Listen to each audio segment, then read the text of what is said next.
This is table 1.1 broad stages and thrust of human geography. हम लोग human geography के stages के बारे में पढ़ेंगे और कैसे ह्यूमन ज्योग्राफी आगे बढ़ी उस चीज़ के बारे में पढ़ेंगे। ओके, यहाँ पीरियड है, approaches and board features, 3 column है। सबसे पहले कॉलोनियल पीरियड आता है, अर्ली कॉलोनियल पीरियड। इसमें कौन सी अप्रोच हमने अपनाई थी ह्यूमन ज्योग्राफी को रिलेट करने के लिए? सबसे पहले हमने एक्सप्लोरेशन किया था, चीज़ें खोजनी शुरू की थी और उसको फिर डिस्क्राइब करना शुरू कर दिया, उसके बारे में बताना शुरू कर दिया। Correct.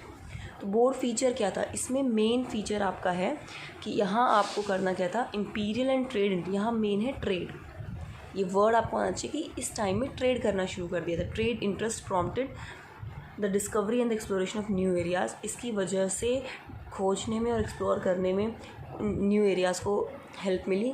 And encyclopedic description of the area formed an important aspect of geographer account. ये इतना लिखने की आपको ज़रूरत नहीं है, सिर्फ आपको मेन चीज़ ये है कि ट्रेड के बारे में ये लाइन आपको ज़रूर लिखनी है कि कॉलोनियल पीरियड में एक्सप्लोरेशन डिस्क्रिप्शन हुआ था। फीचर क्या था हमारा? ट्रेड। क्लियर।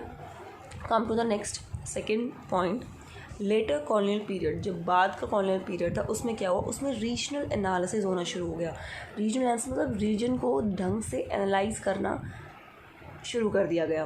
क्या हुआ था इसमें?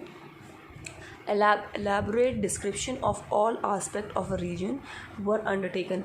बिल्कुल अच्छे से एनालाइज करने लगे एक रीजन को हर आस्पेक्ट से। The idea was that all the regions were part of a whole, मतलब सारे रीजन अर्थ के एक पार्ट है। तो हम इसको एक शॉर्ट फॉर्म में लिख सकते हैं, आपको ऐसे याद करना है, आप इसको लिख लीजिएगा।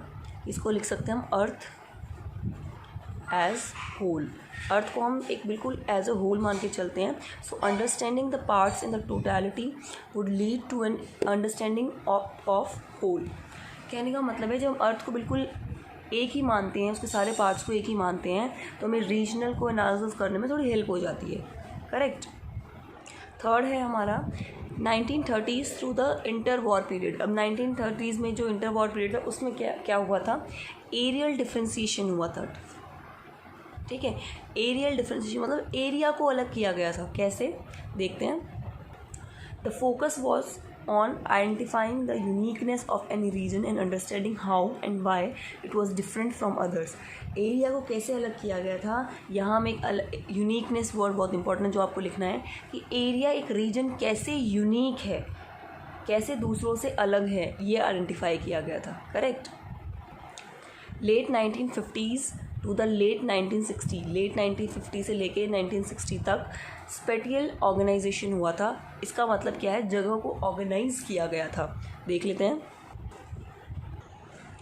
Marked by the use of computers and sophisticated statistic tools.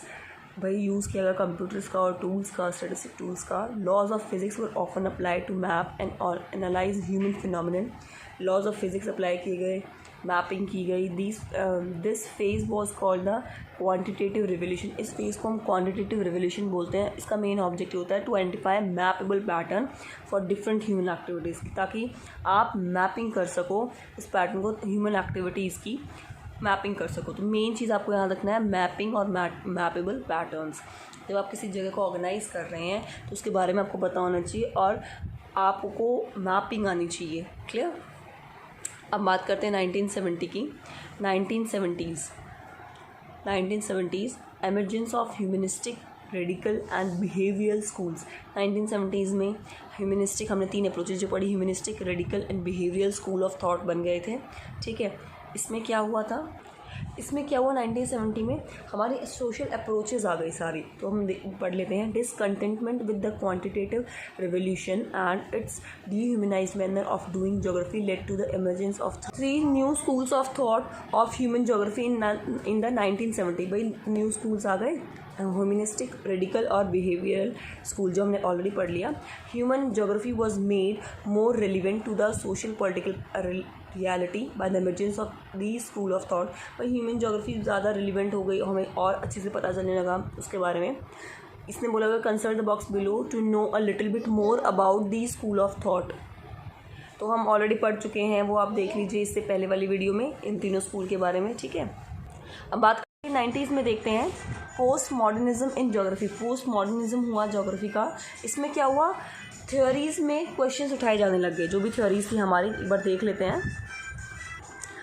The grand generalisation and the applicability of universe theories to explain the human condition were question. जो भी थ्योरीज बनाई गई थी उन पर क्वेश्चंस उठाने शुरू कर दिए। The importance of understanding each local context in its own right was एम्फेसिस्ड। कोई उठाने लग गया क्वेश्चन, इंपॉर्टेंस जो थी अंडरस्टैंडिंग की हर लेवल पे, वो its own right was emphasis, उसकी राइट को ही फोकस किया जाने लग गया। कहने का मतलब ह्यूमनिस्टिक, रेडिकल एंड बिहेवियर जितने भी अपने आप अप्रोच बना रहे हो उन्हीं क्वेश्चंस को आप पुट अप करने लग गए कि क्या ऐसा हो सकता है, क्या ऐसा हो सकता है। तो इसका मतलब हमने पूरा पढ़ा ये ह्यूमन ज्योग्राफी का क्या स्टेजेस थी और क्या क्या फीचर्स थे। तो मेन आपको लर्न करना है, या आपको ध्यान रखना है।